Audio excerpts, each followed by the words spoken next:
뉴욕 증시는 무역 적자 감소와 실업지표 호전 소식으로 상승세를 보였습니다. 다우는 0.7% 가까이 올라 1405로 끝났습니다. 유럽 증시도 나흘 만에 상승했습니다. 두바이 사태 등으로 최근 급락했던 은행주가 주가를 끌어올렸습니다. 프랑스는 1% 넘는 상승세를 보였고 영국과 독일 또한 소폭 올랐습니다. 국제유가는 7거래일째 약세 흐름을 이어갔습니다. 1월 인도분 WTI는 0.2% 떨어졌지만 배럴당 70달러 선은 지켰습니다.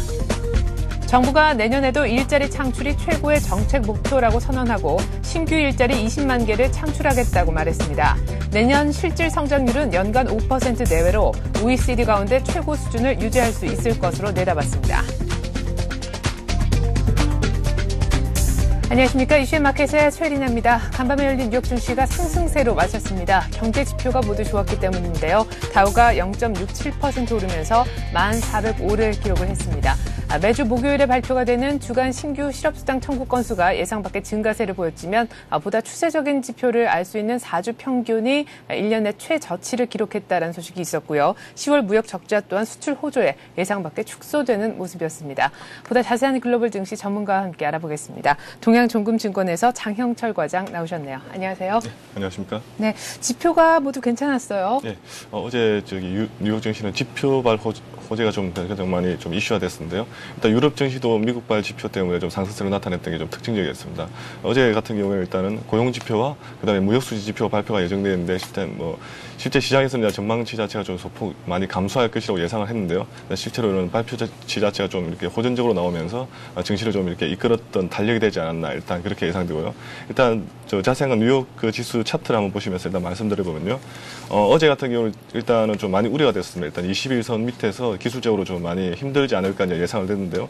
일단 경제 지표가 호전을 나타내면서 21선을 좀 이렇게 가뿐하게 좀 뚫어주는 그런 모습 보였습니다. 물론 장 막판에는 어느 정도 매물대가 좀 형성되면서 매물이 좀 나오기는 시작했는데요. 일단 21선을 꾸준하게 지켜가고 있는 모습 자체가 시장 자체를 좀 이렇게 이끌어가고 있지 않나 이렇게 예상되고 있고요. 그리고 최근에 유럽발 국가 시용도 우려도 지금 나타나고 있는 상황임에도 좀 불구하고 21선 지키면서 꾸준하게 지금 상승 추세를 지금 가지고 있다는 것 자체가 좀 아무래도 좀 긍정적으로 향후 전망으로 좀 다가오고 있습니다. 네, 일단 전날 장 막판에 형성됐던 좀 긍정적인 분위기가 이날까지 이어지지 않았나 싶은데요. 일단은 가장 먼저 신규 실업수당 청구 건수부터 체크를 한번 해보자고요. 일단은 예상 밖에 증가를 하긴 했잖아요. 네, 맞습니다. 일단은 실제로는 전주 대비해가지고 예상치하고는 좀 많이 부합됐습니다. 일단은 47만 한 4천 건 정도 기록하면서 예상보다는 좀 이렇게 소폭 좀 증가하는 그런 모습 보였습니다.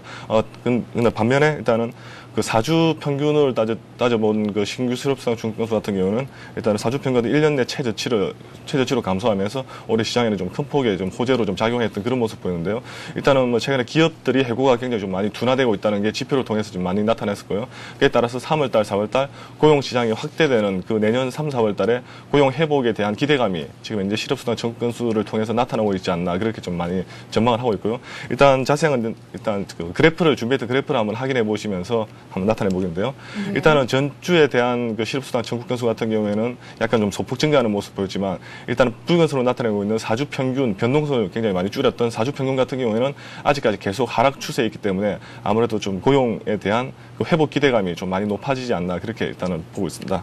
네, 고용 지표도 괜찮게 나왔고 또 10월 무역 적자도 나왔는데 예상 밖에 많이 줄어드는 모습이어서 수출 호조가 그 영향을 줬다고요? 네, 맞습니다. 일단 무역 수지 같은 경우에도 일단은 시장의 전망치 같은 경우는 소폭 좀 감소할 것이라고 예상을 했는데요.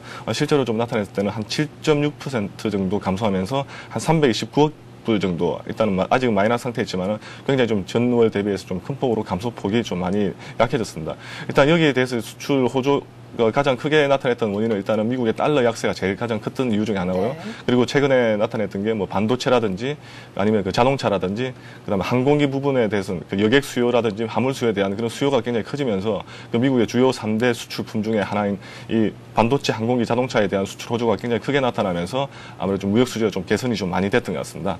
네. 그리고 뭐 향후에도 일단은 약달러 자체가 계속 이렇게 지속되고 있고 그다음에 뭐 향후 그 FOMC에서 금리를 어떻게 지금 이끌어갈지는 모르겠지만 현재로서는 뭐 저금리 기조로 계속 이어간다는 그 전망하에서 일단 약달러 자체는 계속 지속되고 있는 그런 상황으로 일단 전제한다면 아무래도 그 미국의 무역 수지라든지 수출 증가에 따른 무역 수지는 개선폭은 계속해서 이렇게 나아지지 않을까 일단 그렇게 전망해 보고 있습니다. 네. 자, 10월 무역 수지는 일단 전월 대비해서 한 7% 정도 줄었는데 지금까지의 추이는 어땠는지 한번 확인을 해보죠. 예, 알겠습니다. 일단 미국 어제 무역 수지 추이를 일단 먼저 그래프를 나타내서 확인해 보시면요. 일단 무역 수지 같은 경우는 아직도 마이너스권에 좀 있긴 있습니다. 일단 수출이나 수입 폭도 좀 많이 감소가 있는데요. 일단 수출 같은 경우에는 굉장히 좀 큰 폭으로 감소세가 좀 많이 떨어지고 둔화되고 있다는 게 좀 나타내고 지금 있습니다. 회색 막대 그래프가 수출이고 예, 맞습니다. 막대 그래프를 보시면 수출 같은 경우는 큰 폭으로 지금 이제 개선되고 있는 모습 보이고요. 일단 수입보다도 수출이 훨씬 더 좀 많이 앞서가고 있고, 반면에 수입 같은 경우는 좀 많이 아직은 좀 이렇게 마이너스권에서 둔화되고 있다는 모습. 쉽게 말해서 수출이 훨씬 더 좀 많이 이루어지고 있다는 모습이 아마 무역 수지 개선폭이 좀 나타났던 것 같고요. 일단은 무역 수지 전체적인 이렇게 밸런스를 한번 나타냈던 그래프를 한번 제가 준비했는데요. 예. 일단 무역 수지 전체적인 밸런스를 보시면 올 초부터 시작해가지고 무역 수지 자체가 일단은 좀 이렇게 급격하게 좀 많이 개선되고 있는 모습이 좀 많이 나타내고 있는데요. 아직은 무역 수지가 흑자로는 지금 전환되지는 않았지만 무역 수지가 계속 적자 상태에 나타내고 있지만은 최근 들어서 굉장히 큰 폭으로 무역 수지가 개선되고 있다는 모습에 아무래도 미국 경기도 좀 많이 이렇게 회복을 나타내고 있지 않나 그렇게 일단은 전망이 되고 있습니다. 네, 6개월 연속 증가한 수출 덕분에 10월 무역 적자는 많이 줄었다라는 것을 또 표로 한번 확인을 해봤습니다. 자, 반면에 11월 재정 수지도 발표가 됐는데요. 재정 적자 규모가 공개가 됐는데 예상 밖에 그렇게 크지 않다라는 결과예요. 예, 맞습니다. 일단 뭐 최근에 그리스라든지 스페인 같은 경우에 일단 재정 적자폭이 굉장히 큰 폭으로 좀 나올 거라고 보고 일단 국가 신용도가 좀 많이 우려가 되고 있는데요. 일단 미국 같은 경우에도 좀 최근에 재정 수지에 대한 좀 지표 발표가 좀 약간 좀 민감하게 좀 반응을 좀 하고 있는 것 같습니다. 일단 재정 적자폭이 한 14개월 연속 적자를 계속 이렇게 이어지고 있다는 것은 뭐 어쩔 수 없을 것 같은데요. 일단 적자폭이 전월에 비해서 굉장히 큰 폭으로 좀 많이 개선되고 있다는 모습에 좀 많이 좀 이렇게 주목을 하셔야 될 것 같습니다. 일단은 전월 같은 경우는 일단은 마이너스 1,764억 불 정도가 나타났는데요. 근데 이번 달 그 재정 적자 같은 경우는 마이너스 1,203억 달러 정도로 개선폭이 좀 많이 개선되고 있습니다. 일단은 뭐 그 정부의 그 최근에 그 금융위기에 따른 금융위에 따라 가지고 그 구제금융을 좀 많이 이렇게 그 양적 완화를 시키면서 재정 적자 폭은 계속 이렇게 늘어나고 있는 건 사실인데요. 일단 재정 적자 폭을 많이 늘린 향후에 이제 기업들의 수출이라든지 기업 회복이라든지 기업 제조업이 같이 이렇게 지수가 좀 많이 향상되고 있음에 따라서 재정 적자폭이 그 세수에 대한 재정 적자폭이 굉장히 많이 줄어들고 있다는 모습에 좀 많이 초점을 좀 맞추시면 아마 재정 수지가 흐름 자체도 좀 이렇게 그리 나쁘지 않다라고 일단 판단을 해볼 수가 있을 것 같습니다. 네, 뭐 앞서서 그리스, 스페인에 대한 국가 신용 등급 또 신용 등급 전망에 대한 하향 얘기가 많이 나왔었지만 신용 평가 기관인 무디스 역시 지금 현재 트리플 A 등급을 갖고 있는 영국과 미국에 대해서 국가 부채를 빠르게 줄이지 않으면 신용 등급을 낮출 수 있다라고 경고한 바 있는데 다행스럽게도 미국의 11월 재정 적자가 14개월째 지속되긴 했지만 예상 밖에 축소됐다는 결과를 안겨줬네요. 자, 이제는 슬슬 다음 주 일정 그리고 오늘 일정 챙겨볼 때가 됐는데 이제 고용 시장은 점차 좀 자리를 잡아가고 있는 분위기 속에서 오늘 밤 드디어 소매 판매 지표가 공개가 되잖아요. 네, 맞습니다. 오늘 밤에는 10월 일단 기업 재고 그 지수가 발표되고요. 그리고 11월 소매 판매 그리고 12월 미시건대 소비자 신뢰 지수가 발표되는데요. 일단 10월 기업 재고 같은 경우는 일단 이전치에 비해서 약간 소폭 하락할 것으로 일단 전망을 되고 있고요. 그다음에 11월 소매 판매 같은 경우에도 이전치에 비해서는 좀 약간이나마 좀 하락을 나타내지 않을까 일단 그렇게 전망이 되고 있습니다. 그리고 12월 미시건대 소비자 신뢰 지수 같은 경우에는 최근에 그 경기 회복이라든지 소비 회복에 따른 아무래도 증가세가 지금 일단 예상이 되지 않나 그렇게 지금 이제 생각되고 있는데 일단 뭐 미국 증시 주요 일정 같은 경우에도 오늘 밤도 한번 체크해 보시면서 아마 이제 변동성을 좀 이어가지 않나 일단 그렇게 일단 생각을 해봅니다. 네, 오늘 밤에는 소비 심리 지표 그리고 소매 판매 함께 소비 관련 얘기들이 또 많이 나올 것 같다는 생각이 드네요. 자, 다음 주 지표도 한번 챙겨볼 텐데 일단은 뭐 유럽 쪽에서 얘기를 또 하게 되겠지만 영란은행, 영국 중앙은행도 금리를 동결했습니다. 어제 우리 한국은행 역시 금통위를 통해서 기준금리를 동결하는 것을 발표를 했는데요. 때문에 미국 쪽에서는 언제쯤 기준금리를 올릴지 이번에 열리는 FOMC 회의에 또 관심이 좀 집중이 될 것 같습니다. 다음 주 일정도 한번 챙겨볼까요? 네, 그렇습니다. 일단 다음 주 같은 경우는 월요일하고 금요일 주요 지표 일정은 아직은 없습니다. 일단 화요일부터 시작되는데요.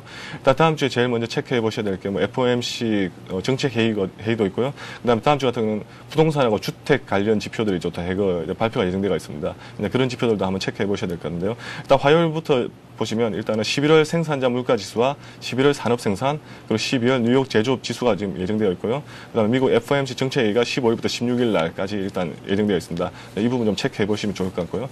수요일은 일단 주간 원유 재고 보고서도 발표되고요. 3분기 경상수지, 그다음 11월 소비자 물가 지수, 11월 건축 허가 건수, 그다음에 주택 착공 건수, 이렇게 부동산 주택 지표가 지금 이제 예정되어 있습니다. 그리고 17일 목요일에는요, 실업수당 청구 건수와 함께 11월 경기 선행 지수, 그다음 12월 필라델피아 제조업 지수가 발표 예정되어 있는데요. 그 자막에 나가는 좀 노란 선 같은 그 지표 같은 경우는 다음 주에 주요 지표이기 때문에 한번 체크해 보시면서 한번 주표 추이를 좀 확인해 보시면 미국 다우 증시라든지 글로벌 증시의 흐름에 대해서 좀 이렇게 판단해 보지 않나 이렇게 예상되어 봅니다. 네, 뭐 거의 다 노란색이라 다 중요하네요. 예, 다음 주는. 그래요. 유럽도 어떻게 끝이 났는지 볼게요. 한번 은행주가 강세를 보이면서 전반적으로 또 상승 마감을 했군요. 예, 일단은 최근에 국가 시용도 우려에 대한 은행주들이 전전일에 지금 큰 폭으로 좀 하락하면서 유럽 증시 자체가 좀 많이 하락을 했었는데요. 일단은 우려스러운 수준이 아니라고 일단 판단이라든지 발표가 나옴에 따라서 이제 은행주들이 이제 순간적인 기술적인 반등 정도로만 일단 나타난 것 같은데요. 일단은 쉽게 말해서 국가 시용도 우려에 대한 원인폭이 전혀 지금 이제 해결되고 있지 않은 상태에서 기술적인 반등 정도로 은행주들이 반등을 나타내면서 유럽 시장 자체가 좀 이렇게 회복이 되지 않았나 일단 그렇게 일단은 좀 비춰지는데요. 가장 유럽 증시가 가장 어제 크게 좀 올랐던 이유는 일단 미국 경제 지표에 대한 흐름이지 아무래도 이런 국가 시용도에 대한 우려가 좀 많이 완화됐다고 해가지고 좀 오른 건 아닌 것 같고요. 그에 따른 기술적인 반등 정도로만 일단 체크를 해보셔야 될 것 같습니다. 그리고 어제 같은 경우는 유럽 같은 경우는 주요 금융주들은 이제 큰 폭으로 좀 이렇게 좀 오름세를 좀 나타내긴 했습니다. 네. 국가 신용도에 대한 어떤 회복 때문에 유럽 증시가 오른 것이 아니라 어떤 기술적인 반등 측면에서 급락했기 때문에 어제 소폭 오르면서 끝난 것이다라고 말씀하셨는데 그렇습니다. 역시나 문제는 아직까지 각 국가별로 그 재정 악화라는 문제를 이제 재정 건전성 문제를 해결하지 못한 것이 원인인데 어제 부랴부랴 영국도 지금 현재 재정 적자를 앞으로 한 4년간에 걸쳐서 반으로 줄이겠다라고 했지만은 걱정입니다. 정말 유럽 증시 쪽에서 재정 적자가 어떤 증시의 발목을 잡는 요인으로 작용할 가능성이 높지 않습니까? 예, 지금 일단 흐름으로 보면 재정적자 폭 자체가 지금 이제 축소가 되지 않는 이상은 국가 신용도에 대해서 큰 타격을 입을 거라고 일단은 신용평가사들도 일단 발언을 해놓은 상태인데요. 네. 일단은 재정적자 같은 경우는 일단 1년 이상 이렇게 지속되고 있는 상황에서는 일단은 쉽게 말해서 재정적자를 그렇게 많이 늘었음에도 불구하고 기업들이라든지 국가에 대한 GDP라든지 그런 성장률 자체가 이렇게 나타나지 않으면 아무래도 국가 신용도에는 큰 타격을 입을 수밖에 없는데요.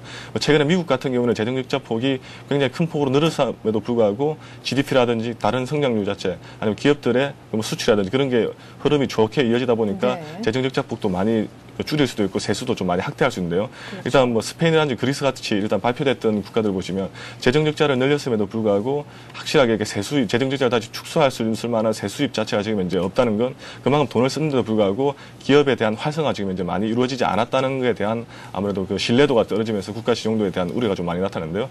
어제 같은 경우는 영국이라든지 프랑스 같은 선진국들도 이제 좀 약간 자기들도 우려를 나타내면서 영국 같은 경우는 일단은 기준금리를 동결시키면서 네. 재정적자 자체를 자기들은 최근 빠른 시간 내 반 정도로 축소를 시키겠다고 일단 발언을 해놓은 상태인데요. 일단 시장에서 좀 아직은 좀 투자자들이 좀 냉담한 것 같고 냉담하게 좀 일단은 반응을 하는 것 같은데요.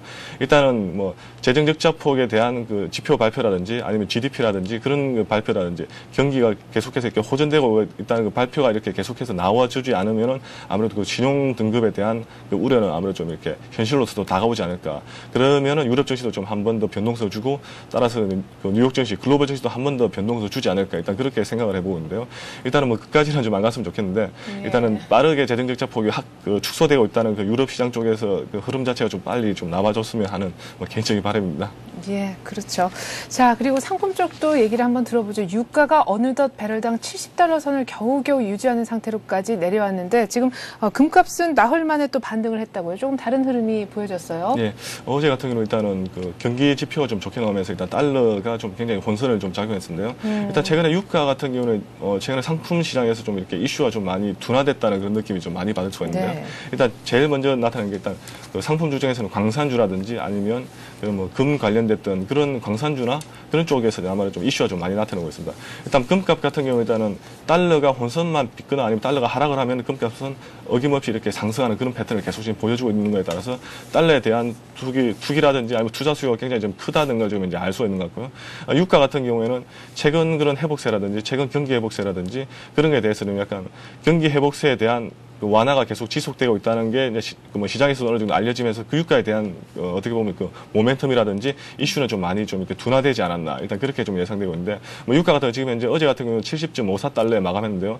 70달러들 만약에 그 밑으로 하락하기도 좀 제가 봤을 때 쉽지 않을 그런 구간인 것 같고요. 아무래도 70불에서 80불 정도 사이는 이제 계속해서 이제 이슈로서는 남아 있을 거라고 지금 이제 그 전망이 돼 보는데요. 일단은 광산주라든지 아니면 그 상품 중에서는 뭐 금 관련주들은 아직까지는 계속해서 이렇게 유럽 증시라든지 이렇게 글로벌 증시가 악화 기조에서 만약에 나타내고 있으면 뭐 광산주 같은 경우에는 어김없이 또 뭐 투자 수요라든지 투기 수요가 계속 이렇게 발동되지 않을까 그렇게 일단 예상해 보고 있습니다. 네, 최근 달러가 며칠째 또 강세 국면을 보여주면서 상품주에 대한 메리트가 좀 시들한 국면을 보여주고 있는데 유가가 7일째 빠지면서 배럴당 70달러 선을 겨우겨우 유지를 하고 있습니다. 하지만 60달러 이하로 내려가진 않을 거다라고 전망을 하시네요. 이렇게 해서 오늘 글로벌 증시는요. 동양종금증권 장영철 과장과 함께 알아봤습니다. 말씀 잘 들었습니다. 감사합니다.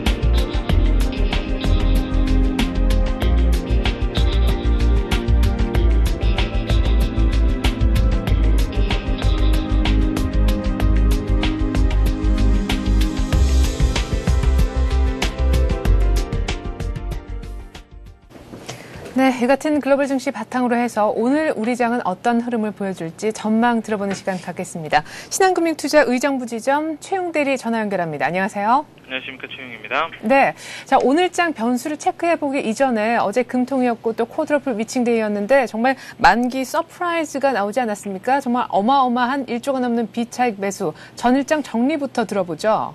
네, 12월 동시 만기일답게 장마감 동시효과에서 일종의 쇼가 펼쳐졌습니다. 금리 인상 우려감과 동시에 쿼드러플 위칭데이를 맞이해 장중에는 외국인이 지수 선물 시장에서 12,000계약 이상 순매도하며 프로그램 매도세가 강하게 유입돼 1612포인트까지 하락, 1613도 위협받았던 지수는 장 마감이 다가오면서 회복세를 보이기 시작했습니다. 외국인이 지수 선물 시장에서 매도분을 빠르게 감아 올리며 보합권이 1632까지 회복을 보였던 지수는 장마감 동시효과에서 비차익 거래로 대량의 바스켓 물량이 유입돼 10분새 20포인트 가까이 치솟는 대반전을 이뤄냈습니다. 차익 거래로는 6,400억 원의 순매도를 나타내지만 비차익으로 1조 1,000억 원의 순매수가 집중되며 프로그램 매매는 5천억이 넘는 순매수로 장을 마감했습니다. 코스피 시장 시가총액 상위 20개 종목 가운데 16개가 상승세로 장 마감했습니다. 금융업도 장중 내내 부진을 면치 못했지만 동시효과의 매수세 덕에 KB금융이 3% 올랐고 신한지주와 우리금융도 1% 내외 상승률을 보였습니다. 내마녀의 마술이라고도 표현할 수 있겠지만 만기가 지난 오늘을 본다면 큰 폭의 백어데이션이 발생해 증시는 다소 하락 출발 예상됩니다. 네. 자, 이제 문제는 만기일 이후에 증시가 어떻게 흘러갈 것인가의 여부에 달려있는데 어제 1조 넘게 매수세를 유입시켜준 비차익 거래의 주인공이 누구였느냐 의견도 분분하지 않습니까? 오늘 어떤 부분들을 체크해 봐야 할까요? 네, 오늘의 투자 변수로 첫 번째, 큰 폭의 백어데이션이 어떻게 개선되는가를 주의해야겠습니다. 기본적으로 전일 아시아 증시는 지지부진하며 일본과 대만의 경우 1% 이상 하락했다는 점을 고려할 때 전일 종가상 상승한 국내 증시는 다소 조정을 보이며 시작할 수 있을 것이라 판단됩니다. 하지만 전일 프로그램은 차익 거래가 아닌 비차익 거래를 통한 프로그램 물량이었다는 점을 고려하면 현물의 하락보다 선물이 상승해주며 벌어진 백어데이션 상황이 개선된다면 조정폭은 그다지 크지 않을 수 있겠습니다. 두 번째 투자 변수는 외국인의 선물, 순매수 동향입니다. 특히 오늘 외국인의 매매 동향에 주목해야 하는 이유는 전일 프로그램 매수의 주체를 판단하기 위해서입니다. 다소 엇갈린 견해가 있지만 전일 동시효과에서 바스켓으로 매매되는 프로그램 비차익 거래 물량이 투신과 보험 창구를 통해 나오기는 했지만 주체가 외국계 자금일 가능성이 높다고 추정됩니다. 국내 기관의 특성상 투신과 보험이 비차익으로 대량 매수하는 경우가 많지 않았기 때문입니다. 따라서 차익 거래가 청산되는 것을 알고 대규모 물량이 쏟아질 것을 겨냥해 바스켓으로 구성된 비차익 거래로 외국인들이 대형주를 매집했다고 본다면 만기 이후에도 외국인의 현물순 매수세는 지속되지 않을까 판단해보며 투자 변수로 체크하시기 바랍니다.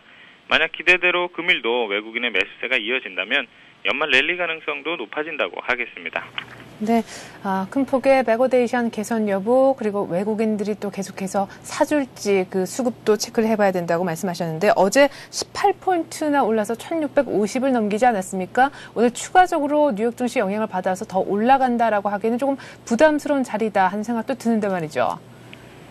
네, 오늘의 투자 전략 일단 조금은 쉬어가지 않을까 합니다. 전일의 경우 내마녀의 마술로 인해 장막판 급등한 폭이 워낙 크기 때문이며 말씀드린 대로 백오데이션이 크게 벌어진 상황이라 베이시스를 좁혀가는 움직임이 나타날 것입니다. 따라서 전일 프로그램 매수로 인해 급등했던 종목들을 보유하고 계신 경우라면 단기적인 이익 실현을 하셔도 무리가 없을 것으로 보입니다. 하지만 전체적인 시장 흐름을 본다면 긍정적인 부분이 더 많아 보이며 따라서 중기적으로 봤을 때도 현 시점 주식 비중을 늘려야 하는 구간이 아닌가 생각합니다. 전일 프로그램 차익 매물 정리와 함께 지수는 기술적으로 탄력적인 모습 보이고 있습니다. 수급의 개선을 의미하듯 거래량의 점진적인 증가와 함께 주가가 61선 평균 위에서 일어서는 모습을 보였고 주봉 역시 20주 평균을 지지로 하여 5주 신고가로 상승하는 모습입니다. 주가가 3개월간의 기간 조정을 거쳐 중기 바닥을 만든 후 상승 전환 초기 국면에 있으며 대형주는 9월 이후 매물 조정으로 중장기 바닥 형성 후 수급의 호전과 함께 상승 추세 전환 종목 수가 늘고 있다는 점이 현재 국면이라 판단합니다. 따라서 기업 업황 및 실적이 개선되는 종목으로 초점을 맞추며 개인보다는 외국인과 기관이 사는 종목에 주목하여 조정 시 차분히 물량을 매수하여 보유하는 전략으로 대응하시기 바랍니다.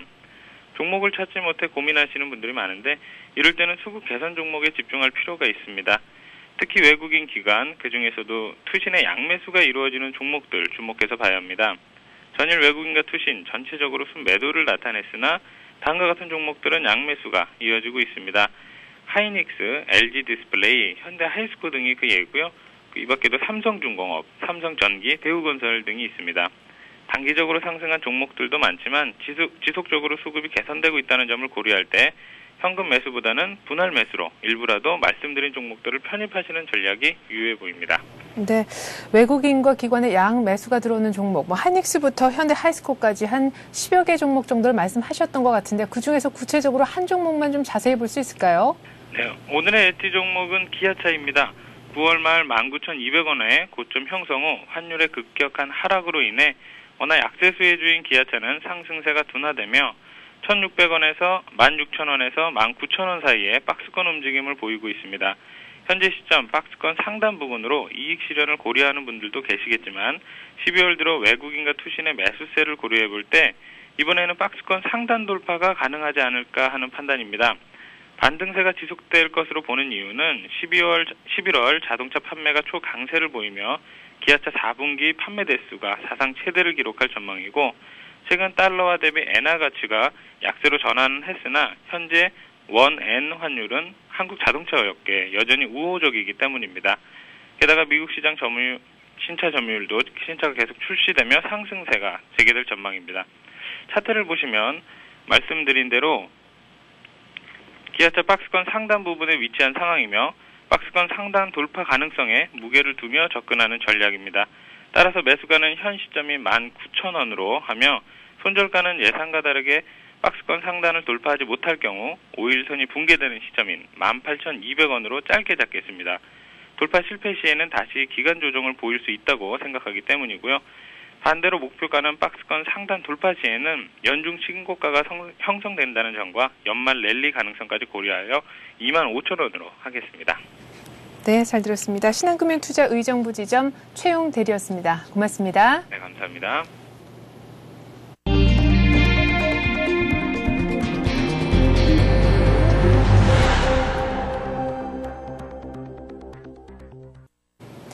한은이 어제 금통위를 열고 기준금리를 현 2%로 10개월째 동결했지만 매달 금리 인상 시기를 저울질하겠다라는 발언을 통해서 금리 인상 가능성을 또한 시사했습니다. 하지만 금융당국과 MB까지 조기금리 인상에는 부정적인 입장이라 나중에 언제 금리가 인상될지 그 시기를 놓고 말들이 많습니다.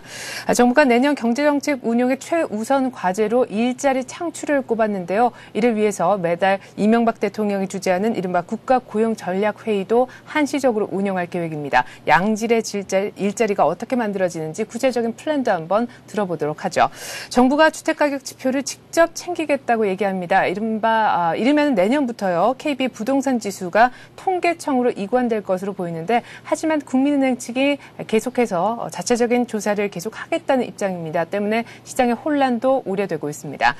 외국어 고등학교가 정원을 축소한 채 사실상 존속을 하게 됐습니다. 학교별로 2012년까지 입학 정원을 최대 40%까지 줄이지 않으면 국제고 그리고 자율형 공사립고 일반고 가운데 하나로 전환을 해야만 합니다.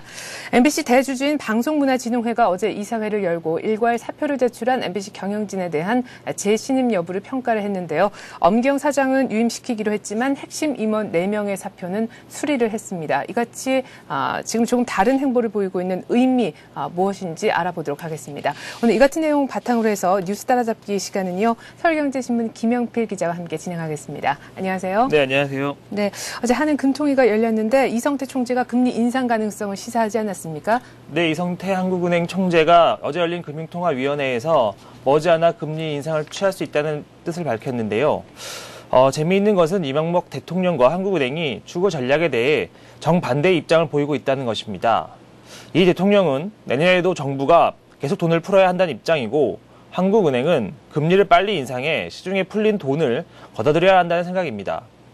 출구 전략이란 쉽게 말해서 금융위기를 맞아 돈을 많이 풀고 금리를 낮춰 경제가 파국으로 가는 것을 막은 상황에서 이를 단계적으로 정상화하는 조치들이라고 보시면 되는데요. 실제로 이 대통령은 어제 열린 경제정책 방향 민간 합동 토론회에서 내년도 전망이 다소 긍정적으로 나오지만 세계 경제 환경이나 변수가 많다면서 내년 상반기까지는 방심해서는 안 된다. 확장적 재정 지출도 매우 선제적으로 집행해야 한다고 강조했는데요. 출구 전략을 최대한 늦출 뿐더러 오히려 보다 과감하고 선제적인 재정 집행을 해야 한다는 의미입니다. 반대로 이성태 한은 총재는 세계 경기가 회복세로 접어들었다면서 지금은 문에서 저만치 떨어져 있기 때문에 문으로 조금씩 움직여야 한다고 출구 전략의 조기 실행을 강조했는데요. 이 총재는 또 나갈 때는 갑자기 헬기로 치러서 나갈 수가 없기 때문에 출구 전략을 빨리 시행해야 한다는 점을 지적했고 5% 성장률에 비해서는 기준금리 2%는 매우 낮은 수준이라고 지적했습니다. 네. 이 총재는 앞으로는 매달 금리 조정 타이밍을 잡는 것이 중요하다고 본다면서 재정 조치도 마찬가지라고 본다고 말해 사실상 이 대통령과 정반대의 입장을 보였는데요. 대통령은 내년에도 재정 지출은 더 빠르게 그리고 많이 해야 한다는 입장인 반면 한해는 금리를 올려 출구 전략을 빨리 해야 한다는 의미인데요. 그만큼 현 경기 상황을 보는 입장이 서로 다르다는 의미입니다. 이 같은 차이는 근본적으로 양측의 입장 차이에서 나오기 때문인데요. 대통령과 기획재정부 등은 돈을 많이 풀어 기업들이 투자를 많이 하고 개인들 소비를 많이 해서 경제 성장률을 높이려는 생각을 가지고 있습니다. 대통령 기재부 등은 또 내년도에 5% 성장을 장담하고 있기 때문에 출구 전략을 최대한 늦춰야 한다는 입장을 갖고 있는 것인데요. 반면 한국은행은 중앙은행으로서 기본적으로 물가 상승 억제가 최대의 목표입니다. 그래서 독립성도 어느 정도 보장되고 있는데요. 시중에 돈이 많이 풀리면 돈의 가치가 떨어져서 물가가 오르게 되고 자산 거품이 생기게 됩니다. 하나는 이를 막기 위해 금리 인상 등을 통해 시중의 돈 수급을 조정하게 되는데요. 그래서 하나는 추구 전략의 조기 시행을 주장하고 있습니다. 하지만 두 기관 간의 입장이 이렇게 엇갈리면서 시장에서는 어느 장단에 맞춰 춤을 춰야 할지 고민이 한층 깊어질 것으로 보입니다. 네, 5% 성장률에 비해서 현 2% 기준금리는 너무 낮기 때문에 어쨌거나 기준금리를 인상해야 된다는 이성태 한은 총재의 입장, 그리고 내년 상반기까지는 안심할 수 없다라는 또 이명박 대통령을 위시한 금융당국 정부의 입장이 팽팽하게 맞서는 것 같습니다. 일단은 지금 이성태 총재의 발언만 바탕으로 했을 때는 금리 인상이 이루어질 것 같은데 내년 2분기 얘기가 이제 쑥 들어가고 적어도 내년 1분기는 이루어지지 않겠느냐라는 쪽이 좀 힘을 얻는 분위기예요. 네, 아무래도 이성태 총재가 금리 인상의 필요성을 제기한 만큼 내년 1, 4분기 중에는 기준금리가 오를 것이라는 전망이 나오고 있습니다. 그동안에도 시장에서는 내년 상반기 중에는 상당 부분 기준금리가 오를 것이라고 전망해 왔었는데요. 하지만 이 대통령의 말대로 아직은 대내적인 변수가 있고 한국은행이 실제로 행동에 나설지는 다소 미지수입니다. 최근 두바이 사태뿐만 아니라 그리스, 스페인 등 개발국가의 신용등급이 하락하고 있고 미국의 상업용 부동산 부실 문제 등 돌발 변수들이 여전히 남아있기 때문인데요. 따라서 이번 강성 발언은 우선 구두 개입을 통해 시장에 강력한 인상을 줘서 금리 인상 효과를 내려고 한다는 전략이라는 분석도 나오고 있습니다. 따라서 내년 1, 4분기에 무조건적인 금리 인상보다는 매달 경제 지표를 확인해 가면서 금리 인상을 저울질할 것이라는 분석이 나오고 있는데요. 예컨대 올해 4, 4분기 국내 총생산 성장률이 예상대로 전분기 대비 플러스 성장으로 나오고 미국의 고용 지표가 이번 달에도 개선되는 등의 확실한 요건이 충족되면 금리 인상을 검토할 수 있다는 분석이 설득력을 얻고 있습니다. 네, 다음 소식입니다. 정부가 내년도 경제정책의 최우선 과제로 일자리 창출을 꼽았는데요. 사실상 앞서서 말씀하셨던 이명박 대통령의 그 확장적 재정정책 기조도 같은 맥락에서 나온 얘기인 걸로 알고 있습니다. 정부의 내년도 경제정책, 일자리 창출 포함해서 좀 다 들어보죠. 네, 정부가 2010년 경제정책 운영의 첫 번째 과제로 일자리 창출을 뽑았는데요. 이를 위해 내년부터 한 명의 일을 2명에서 나눠서 하는 상용직 단기 근로제가 도입됩니다.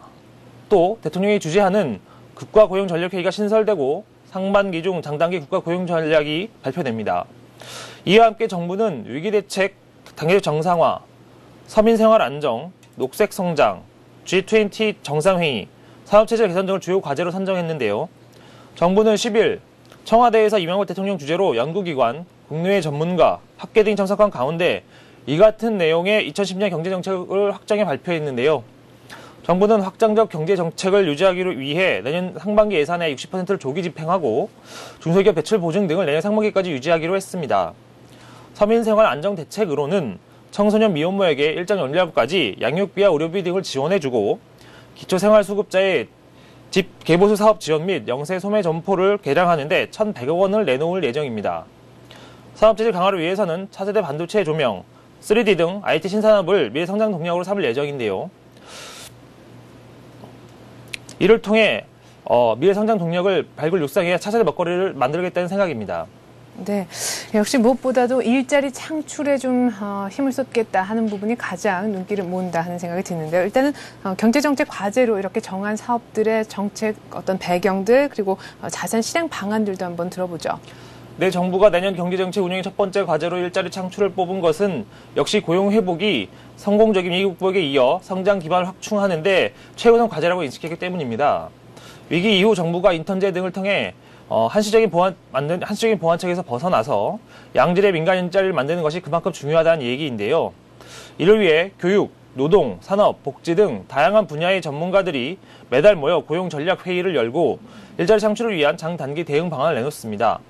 또 노동시장의 유연성을 높이기 위해 탄력적 근로시간제 등에 대한 도입을 추진하고 청년 실업 문제를 해소하기 위해 취업 지원 및 훈련 정보 사이트를 새롭게 구축하고 고용지원센터의 상담 인력을 2배 이상 늘릴 예정입니다.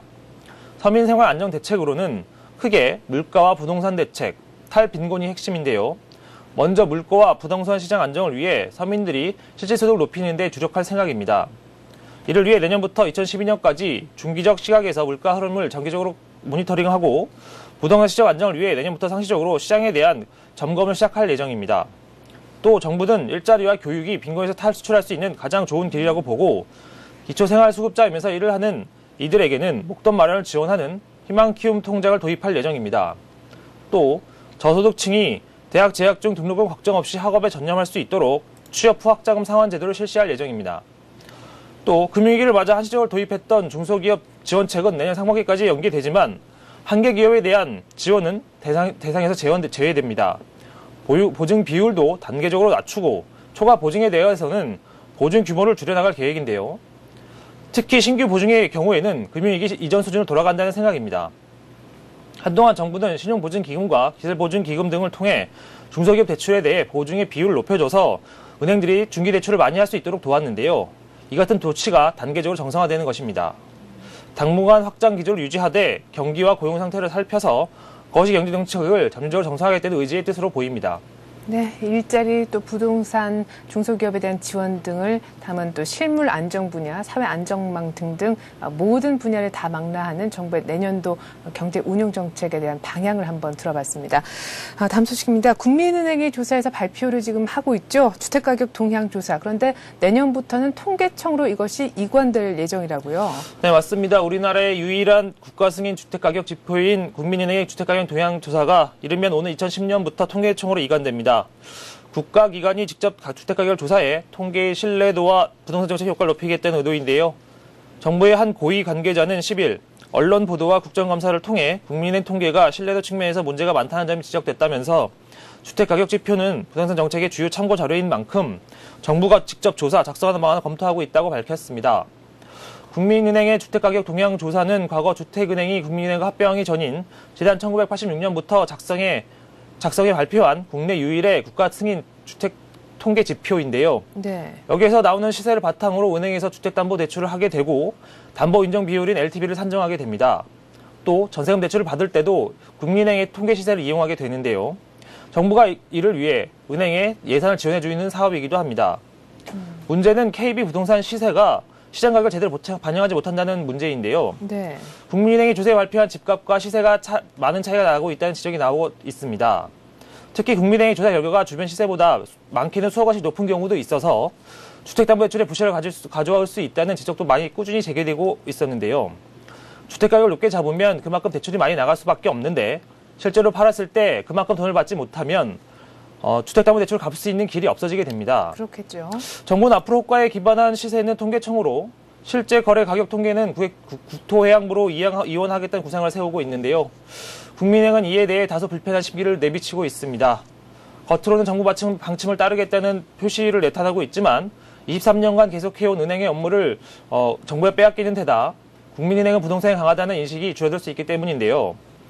이에 따라 국민은행은 정부가 주택가격 동향조사를 통계적으로 가져간다고 하더라도 자체 예산을 들여 부동산 가격을 계속 조사하겠다는 입장을 보이고 있습니다. 네, 다음 소식입니다. 존폐 논란이 많았던 외국어 고등학교가 정원을 축소해 사실상 존속하는 것으로 가닥이 잡혔다라는 소식입니다. 자세한 소식 전해주시죠. 네, 사교육만 부추기고 어학인재 양성이란 재기능 못한다는 비판을 받았던 외국어 고등학교가 존속이 됩니다.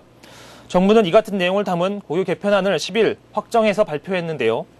발표안에 따르면 논란이 됐던 외고는 산류돼 입학 전형과 교육과정은 대폭 손질하기로 했습니다.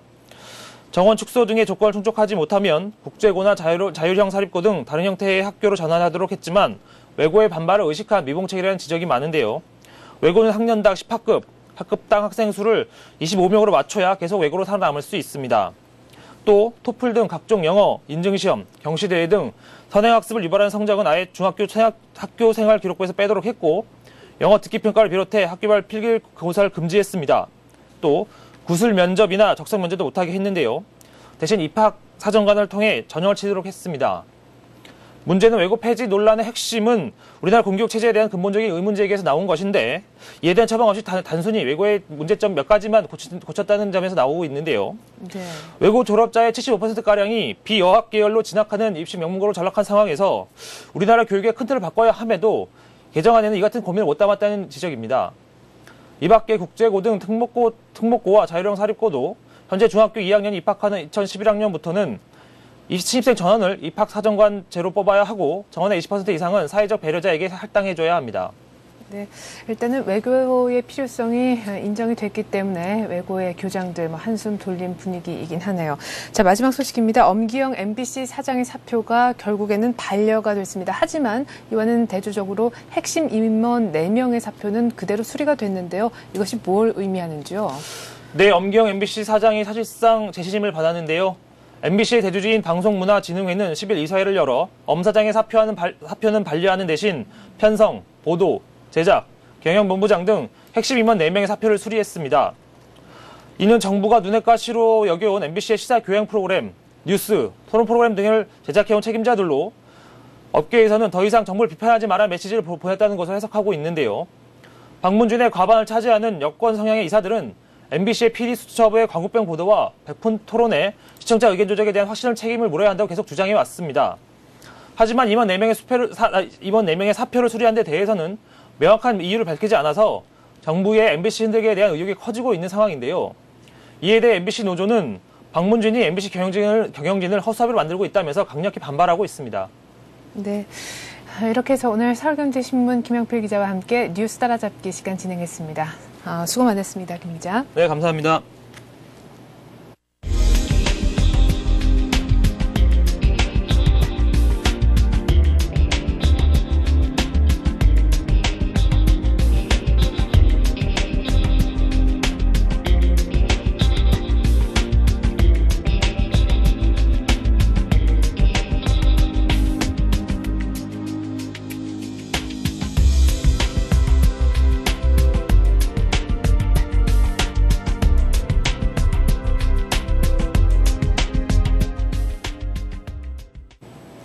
간밤에 열린 뉴욕 증시가 경제지표 호조의 상승세로 마감했습니다. 다우가 0.67% 올라서 1405로 끝이 났는데요.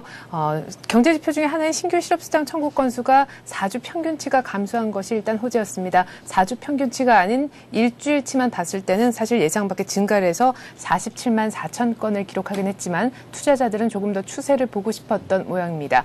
또 하나의 지표였죠. 10월 무역 적자가 발표가 됐는데 수출이 6개월 연속 오르면서 예상 밖에 무역 적자폭이 많이 축소가 됐다라고 하네요. 자, 이 밖에 11월 재정 수지 역시 발표가 되는데 말이죠. 재정 적자도 14개월째 지속되긴 했지만 재정 적자폭 역시 예상 밖으로 많이 축소가 되면서 개선되는 모습을 보여줬습니다. 뉴욕 증시 상승 마감했는데 오늘 우리 장은 추가로 더 올라갈 수 있을지 모르겠네요. 저는 내일 다시 오겠습니다. 고맙습니다.